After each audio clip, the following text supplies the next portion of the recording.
23 days. That's how many days from the making of this video is the NBA draft. The Warriors are ramping up their pre-draft workouts. They're bringing the 6 players to their facilities. So we're going to make a 2-part video for you.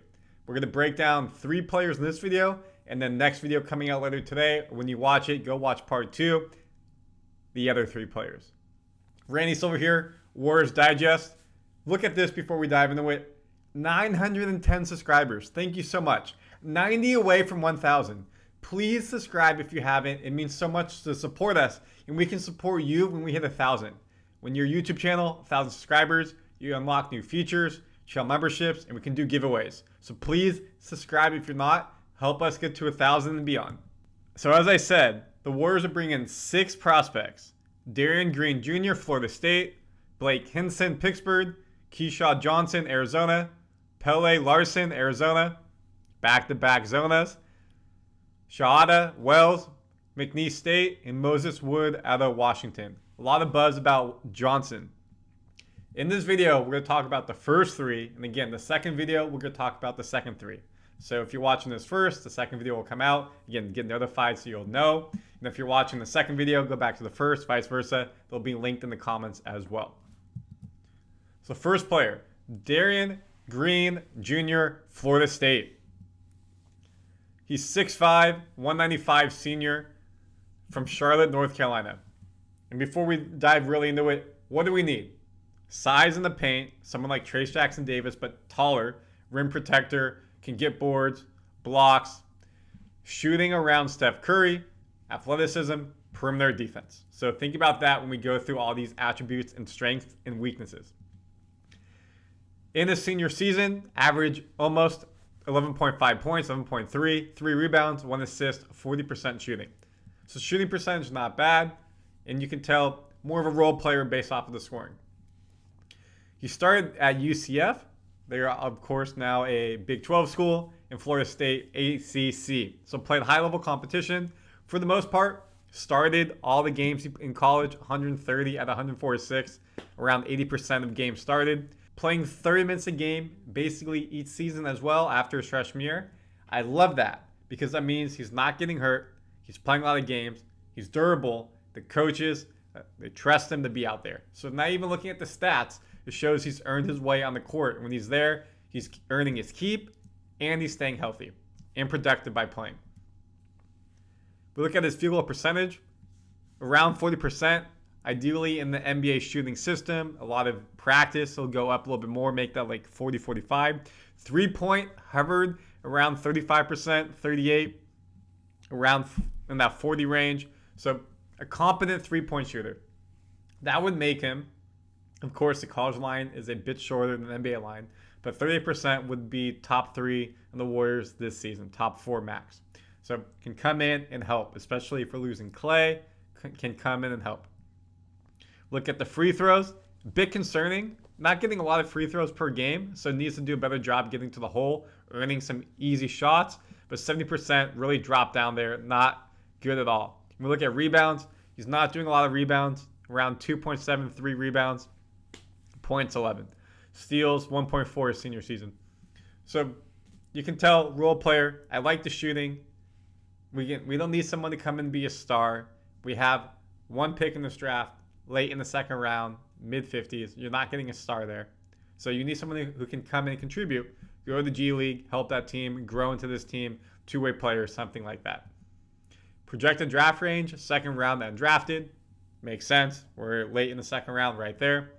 His pro, as we said, solid shooter, especially from deep, 40% right there. Can score off the dribble, which is nice, meaning he can create for himself. Moves well off the ball. In the Warriors offense, you want that with the motion. Solid defender, above average athlete. So fits a lot of boxes. Yes, he doesn't have that big height that we're hoping for. Again, he's 6'5", so puts him around Kuminga, Moody, a little bit taller than Steph. However, solid defender, can help out on the perimeter just like Kuminga does. Moody can get better at defense. That's why he didn't play a lot. Moves off the ball well in our offense. Con, streaky with his jump shot. Well, isn't it like every Warrior? Isn't it like every jump shooter? So it is okay. Sometimes you're going to make your shot. Sometimes you're not. But you want to be at a consistent level. 38, 40% is consistent. Struggle to score in traffic. Again, comes with the height. Can he get to the lane and score? Display spotty shot selection. That will change in NBA. He won't be asked to do as much, especially in the Warriors offense. It's going to be a pick and pop. It's going to be set pick, motion, set, shoot. Not a lot of thinking. Kind of in that clay mold. Do you even need to take a dribble? Just let it go. Not an elite athlete and needs to improve his rebounding. And we saw that our guards do a good job, so that's a focal point on this team. Brandon, great rebounder. Steph, above average rebounder. People don't realize. So you're going to have to do some of that. But again, if he's a second rounder, late second rounder, undrafted, is he expected to contribute this year? Probably not. He'll be on the deep bench, two-way player, get experience. So overall, what do I think? Darin Green Jr., if we draft him, I don't think it's a bad pick. He's not going to help us now.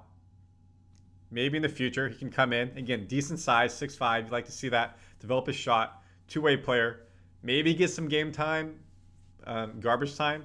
But the only thing is, I know we need height. We need some length. He's not super lengthy, but he can shoot, which helps us. So if he were to get picked, I wouldn't be terribly mad. Let me know your thoughts about that one. And that takes us to number 2. Blake Hinson out of Pittsburgh. Blake is 6'8", 230. Grew up in Deltona, Florida. Senior. This season, averaged 18.5 points, 4.4 rebounds, 0.8 assists, 45% field goal percentage. He's a big body. What I love the most, and we're going to talk about this, he's a pure shooter. 6'8", shoots threes, lights out. Was one of the best three-point shooters in the ACC this season. And we're going to share the stats right now, and it proves why. When we say we need size, we need length, we need shooting, he can be the trifecta that helps us out. Started 2 seasons at Mississippi, Ole Miss, and then transferred to Pitt for 2 seasons. So went from playing in the SEC to playing in the Big East. Great job in both conferences. You can see here, really started a lot of games, played a lot of games, played a lot of minutes. So again, just looking at the stuff outside the point scoring, all the stats, was trustworthy, especially as a freshman. He started 31 out of 32 games, and he played a lot. Started 126 of the 129 games coming in college. So, coming to NBA, it means you're NBA ready. You know, James Wiseman played 3-4 games in college, came in, and never really made that transition well. Obviously, other things happen, injuries. But I'd like to see somebody come to this team who is ready to go. Trace Jackson Davis, 4-year player in Indiana, was ready to go. Brandon was not a 4-year player, played 2 years in college, but really only played 1 year when you look at the numbers because of the transfer to Santa Clara. Was able to come in. Good. That doesn't happen every time. But I'd like to see someone in the second round have that experience to be able to play. We look at the field goal percentage. When we look at the field goal percentage, 42%, which is nice to see over his career. Again, 45%. He's really playing around the rim. 3-point percent, 42% right there, which is big. For a 6'8" guy to shoot that, and it says he's shooting 3 to 7 a game, that's impressive. That is a whoo, woo, woo. At 6'8", think of like Harrison Barnes status right there. He's a bit taller than Kuminga. 6'8" and can shoot and can get to the rim. That is big for us. We look at the free throw percentage. That's not good. 66%. You can make some threes, but you got to make your free throws. That's got to get better. His rebounds went down, and then his blocks, not there. So he does some work around the paint, can make some threes, but we got to get better all around, especially in his offense when you're going to be doing pick and rolls and motion. We look at his stats overall. He's ranked in 87 in terms of the overall efficiency. Big board, 66. We're drafting mid-50s, so puts you kind of right there. That would be considered a bit of a reach. I do like to see his jump shots in 8. Again, for a big man, that's 6'8". Great to see. Size, 8, so they're grading him high. Potential, not a lot of upside. That's what they're saying there when you see a 6. But overall, he can be a good fit here because of the size he has. He can shoot, get to the rim. What is his weakness? On the offensive end, he's a pure scorer. So in the passing and playmaking department, he leaves a lot to be desired. Again, when you look at this, assist 0.8 a game his senior year. So that proves that right there. Though it's not in his game, Hinson has never averaged over 1.4 assists per contest in 4 years of college. He works mainly off ball and relies on his guards to playmake, so the skill set of creating for others is not a trait of Hinson's, which is not ideal, but in this Warriors offense, that's okay. If he can, again, be a Clay mold. Clay is not really creating for others. Sit in the corner, sit around the three, catch and shoot, release. Trey Saxon Davis, what does he do? Pick and roll, get to the rim. If you can sit there and make plays, other plays will make plays for you. Your play you're making, put the ball in the back of the net. The forward has never averaged more than 0.6 or 0.5 steals, 0.6 steals, For someone who is 6'8 and possesses great length, it'll be interesting to see if the lack of productivity on the defensive end is a knock on him as a prospect. Another drawback is he's 24 and might be passed on for younger prospects who possess the same intangibles and will have more time to develop. Again, if you're trying to win now, doesn't matter that he's 24. I don't think that's big of an issue. We're not trying to build for the future. Say Detroit, Charlotte, Spurs. If he can come in and help now. And if he can prove he can shoot his shots at 6'8", that helps us. I would like him to be a bit better in defense. We saw our big men got destroyed inside the paint a lot. Not able to guard on the perimeter. A lot of teams had their best shooting days of the season against us. So needs to do better there. His NBA comparison is Chris Jenkins. His strength, bread and butter, is perfect scorer. He's proven he can get it done at all 3 levels, but his strengths are on the perimeter as a lights-out shooter. The forward has shot the ball from downtown this season at a very efficient clip of 41%, including 6 games this season with more than 5 3-pointers made, including 9 against West Virginia and Louisville, as well as going perfect 7 for 7 against Duke. West Virginia, Louisville, Duke. West Virginia used to be powerhouse. Louisville, national champion at one point. Duke, perennial powerhouse. Massive. Hinson's ability to connect from long range, both off the catch and shoot as well off the dribble, showcasing a smooth touch from multiple aspects. Top 50 scorer in college basketball. As a 6'8 frame, 230 pounds, he can bring in the paint, has averaged around 5 rebounds the whole year. Moves quick up and down the court. Very, very favorable positives. Especially in this Warriors offense, we need size. We need shooting. He marks that. Decent sized body. However, defensive movement may need to get better. If he is there, right there. So if we got Blank Hinson, 6'8", 230, I approve. Do you approve? I love his shooting. I love the fact that he could probably step in and come off this bench and help out this team. Not going to be a starter, but gives that size and maybe spot starts in some scenarios where we're playing against a team that's bigger, or say, it's third quarter, fourth quarter. We need someone to come in the game, can play defense, help us get back in the game when we're losing. Boom, he can come in and make some threes. And lastly, Keshad Johnson out of Arizona. Again, what did the tweet say? Keshad Johnson, Arizona. A lot of buzz around Johnson. So let's talk about him. The Arizona Wildcat, 6'7", 225, birthplace, Oakland, hometown boy. 11.5 points, 6 rebounds, 2 assists, 53% shooting. Huge. And again, of course, I know we're not Oakland anymore, across the bay, but always in our heart. Oakland, baby. So good size, shoots the ball well. We look here, he was at San Diego State for 4 years, transferred to Arizona as a grad student. He was in the national championship game that year with San Diego State.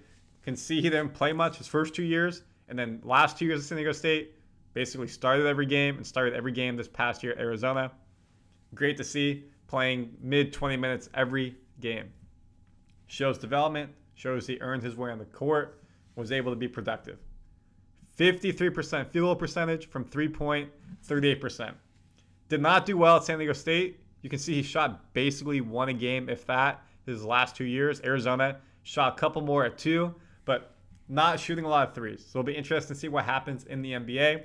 However, he's shooting 53% field goal percentage, 55% at San Diego State, his junior year.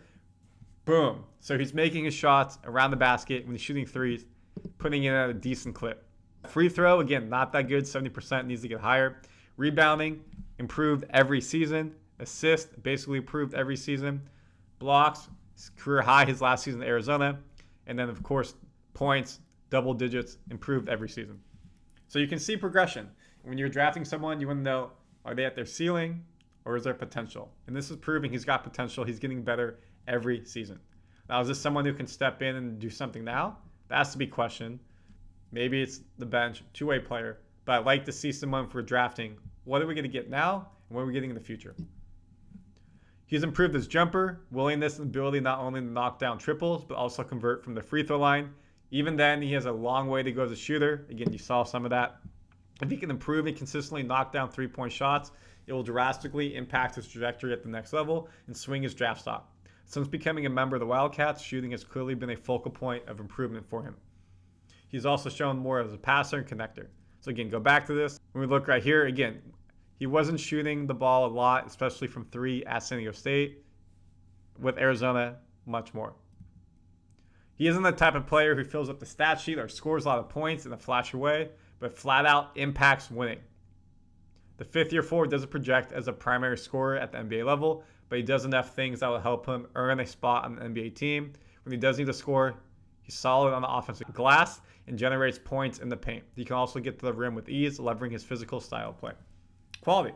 So can be a slasher like Kuminga, needs to do a better job at shooting like Clay. I mean, obviously no one shoots like Clay, but a well-rounded player, can get to the glass, get some offensive rebounds as well. It means there should be a relatively decent at defense, being able to be versatile, which helps us out. On the defensive end, strong anchor, uses his broad frame to his advantage, can protect the paint, has quick feet, and contain in space. He plays an extremely physical brand of basketball on that end and is active in passing lanes with the ability to generate a high number of assists for a forward. Very frustrating many times when we'd had a good day, but we gave up over 100 points, over 115 points, and we lost. This should help us be able to guard on the perimeter. No real stats on him, unfortunately graded out. Big board 45, mock 37. So he may be off the board before we get there, but if he falls, solid pick here. I would not be mad if we get him. So overall, we have three players we talked about: Darin Green Jr., Blake Hinson, Keshad Johnson. I would be very happy with all three of these picks if I had to rank them 1, 2, 3. Probably go Blake Hinson, Keshad Johnson, Darin Green Jr. With Blake, I like his height, I like his physicality, I like his ability to shoot the three and get to the glass. With Keshad, I like his length again. I like his physicality. I like that he plays really good defense. Needs to develop his shot a little bit more. And then with Darin Green Jr., a bit taller, just very underdeveloped. Will have to take probably G League two-way player to really come up and do anything with the Warriors. So just not someone that can help now. I think the other two can help. Again, this was part 1. The other video will be coming out later, or if you're watching this days after, go ahead and check the link for part 2. And in that video, we're going to break down Pele Larson, Shahada Wells, and Moses Wood. Comment your thoughts. Rank 1, 2, 3. You liked any of them? Do you like people from our other videos? This is the 3rd time we've done a big board video, so check out the others, and we're going to keep you updated on everything Warriors Digest. Out.